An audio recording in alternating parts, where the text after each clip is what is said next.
Hello everyone, UPSC PT special 2023 के important topics revision में एक बार फिर से आप सभी का बहुत बहुत स्वागत है। हमारा आज का टॉपिक है money bill and finance bill, यानी धन विधेयक एवं वित्त विधेयक। तो आइए एक एक करके इनके बारे में चर्चा कर लेते हैं। तो सबसे पहले धन विधेयक की बात करते हैं।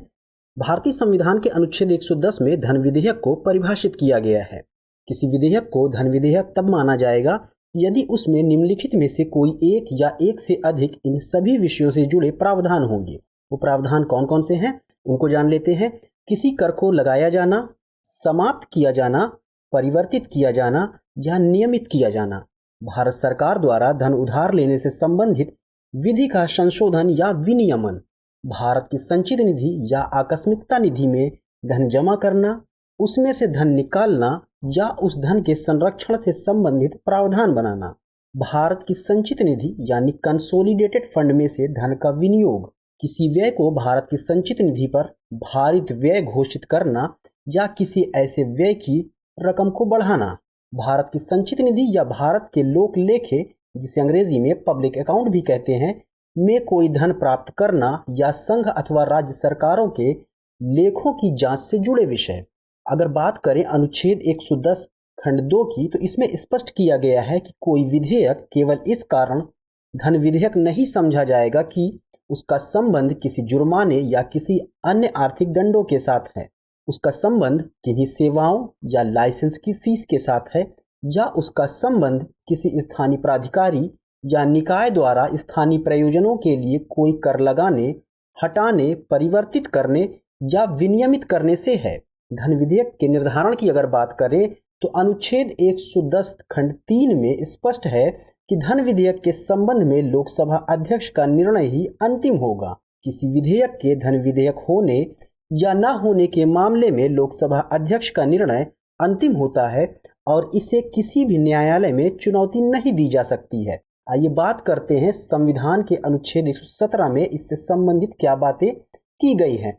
तो अनुच्छेद 117 में बताया गया है कि धन विधेयक राष्ट्रपति की सिफारिश से एवं सिर्फ लोकसभा में ही प्रस्तुत किया जा सकता है, राज्यसभा में नहीं। यदि किसी कर को कम करने या हटाने के लिए किसी विधि में संशोधन किया जाना हो तो ऐसे मामले में राष्ट्रपति की सिफारिश की जरूरत नहीं है। धन विधेयक के संबंध में महत्वपूर्ण तथ्य है कि सभी धन विधेयक सरकारी विधेयक होते हैं। इसका अर्थ है कि धन विधेयक किसी मंत्री द्वारा ही प्रस्तुत किया जा सकता है, अन्य सदस्य द्वारा नहीं। धन विधेयक के संबंध में राज्यसभा की क्या स्थिति है, इसके बारे में भी थोड़ी सी चर्चा कर लेते हैं। धन विधेयक के मामले में राज्यसभा की शक्तियां अत्यंत सीमित हैं। जहां साधारण विधेयकों के मामले में राज्यसभा को शक्ति है कि वह उन्हें संशोधित भी कर सकती है और खारिज भी, वहीं धन विधेयकों को वह ना तो संशोधित कर सकती है और ना ही खारिज। वह अधिक से अधिक इतना ही कर सकती है कि धन विधेयक में संशोधन के लिए सिफारिश करें। इसके लिए उसके पास अधिकतम 14 दिनों का समय होता है। यदि वह 14 दिनों के भीतर विधेयक वापस नहीं लौटाती है तो मान लिया जाता है कि विधेयक उसी रूप में पारित हो गया है जिस रूप में लोकसभा ने उसे पारित किया था। धन विधेयक के संबंध में लोकसभा की क्या स्थिति है, इस पर भी एक नज़र डाल लेते हैं। इसी तरह यदि राज्यसभा उस विधेयक को पारित कर देती है तो भी लोकसभा द्वारा पारित मूल विधेयक कानून बन जाता है। यदि राज्यसभा धन विधेयक से संतुष्ट नहीं है और वह 14 दिनों के भीतर संशोधन से संबंधित सिफारिश कर देती है तो लोकसभा के पास निम्नलिखित 3 विकल्प होते हैं। पहला है, वह सभी सिफारिशों को स्वीकार कर सकती है। इसके अलावा वह सभी सिफारिशों को खारिज कर सकती है। और सबसे तीसरा विकल्प है, वह कुछ सिफारिशों को स्वीकार और कुछ को खारिज कर सकती है। यदि लोकसभा सभी सिफारिशों को खारिज कर देती है तो समझा जाता है कि लोकसभा द्वारा पारित मूल विधेयक को दोनों सदनों में पारित कर दिया है। यदि लोकसभा सभी या कुछ सिफारिशें स्वीकार कर लेती है तो समझा जाता है कि दोनों सदनों में संशोधित विधेयक को स्वीकार कर लिया है। तो अब बात कर लेते हैं राष्ट्रपति की अनुमति के बारे में। इसके बाद धन विधेयक राष्ट्रपति के पास भेजा जाता है। लोकसभा अध्यक्ष विधेयक की पुष्टि यानी इंडोर्स करता है कि यह धन विधेयक है। अनुच्छेद 111 के तहत धन विधेयक के मामले में राष्ट्रपति को यह अधिकार नहीं है कि वह उसे संसद को पुनर्विचार के लिए लौटा सके।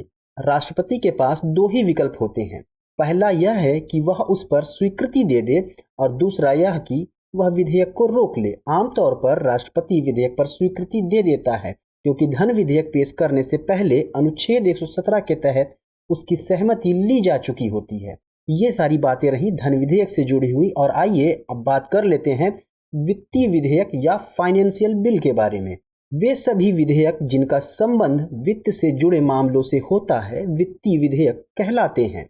जैसे सरकार के राजस्व या व्यय से संबंधित विधेयक, किसी कर को लगाना या उसमें परिवर्तन करना आदि वित्तीय विधेयकों के सामान्य विषय हैं। हर धन विधेयक वित्तीय विधेयक होता है, किंतु हर वित्तीय विधेयक धन विधेयक नहीं होता है। वित्तीय मामलों के विभिन्न पहलुओं को ध्यान में रखते हुए संविधान में वित्तीय विधेयकों को 3 वर्गों में बांटा गया है। पहला है धन विधेयक अनुच्छेद 110 से संबंधित, वित्तीय विधेयक प्रकार 1 अनुच्छेद 117 खंड 1 से संबंधित, वित्तीय विधेयक प्रकार 2 अनुच्छेद 117 खंड 3 से संबंधित। तो आइए बात कर लेते हैं वित्तीय विधेयक प्रकार 1 के बारे में। ये वे विधेयक होते हैं जिसमें अनुच्छेद 110 में वर्णित विषय तो शामिल है ही, साथ ही कुछ ऐसे विषय भी शामिल हैं जो अनुच्छेद 110 की परिधि के बाहर हैं। वित्तीय विधेयक प्रकार 1 2 मामलों में धन विधेयक के समान होता है। यह भी धन विधेयक की तरह लोकसभा में ही पेश किया जा सकता है और इसको भी धन विधेयक की तरह ही राष्ट्रपति की सिफारिश से ही पेश किया जा सकता है। राज्यसभा को इस विधेयक के मामले में पर्याप्त शक्तियां दी गई हैं, यानी वह इसमें संशोधन भी कर सकती है और इसे खारिज भी कर सकती है। यदि दोनों सदन एक दूसरे की राय से सहमत ना हो और उनके मध्य गतिरोध उत्पन्न हो जाए तो अनुच्छेद 108 के तहत संयुक्त बैठक का प्रावधान लागू होता है। दोनों सदनों से अलग अलग या संयुक्त बैठक द्वारा पारित किए जाने के बाद वित्तीय विधेयक राष्ट्रपति के पास भेजा जाता है। इसके संबंध में राष्ट्रपति के पास 3 विकल्प होते हैं। वह विधेयक को स्वीकृति भी दे सकता है, रोक भी सकता है और चाहे तो संसद को कुछ सुझावों के साथ पुनर्विचार के लिए वापस भी भेज सकता है। आइए अब बात कर लेते हैं वित्तीय विधेयक प्रकार 2 की। इस वर्ग में वे विधेयक शामिल हैं जिनकी चर्चा अनुच्छेद 117 खंड 3 में की गई है। इन विधेयकों में भारत की संचित निधि पर भारित खर्चों से जुड़े उपबंध होते हैं, लेकिन ऐसा कोई भी विषय शामिल नहीं होता जिसका संबंध अनुच्छेद 110 में शामिल विषयों से हो। ऐसे विधेयकों को किसी भी सदन में शुरू किया जा सकता है। इसके लिए राष्ट्रपति की पूर्वानुमति की आवश्यकता नहीं होती। इन्हें दोनों सदनों में पारित कराया जाना जरूरी होता है। दोनों सदनों में गतिरोध होने की दशा में संयुक्त बैठक भी बुलाई जा सकती है। राष्ट्रपति के पास भी इन विधेयकों के संबंध में स्वीकृति देने, रोक लेने तथा पुनर्विचार हेतु वापस भेजने के 3 विकल्प होते हैं। ऐसे विधेयकों के संबंध में एक बात विशेष महत्व की है कि इन्हें किसी भी सदन में जब चाहे शुरू किया जा सकता है, किंतु जब सदन उस पर विचार करना या उसे पारित करना चाहे तो उससे पहले राष्ट्रपति की सिफारिश लेना जरूरी होता है। यह सिफारिश दोनों सदनों को लेनी होती है।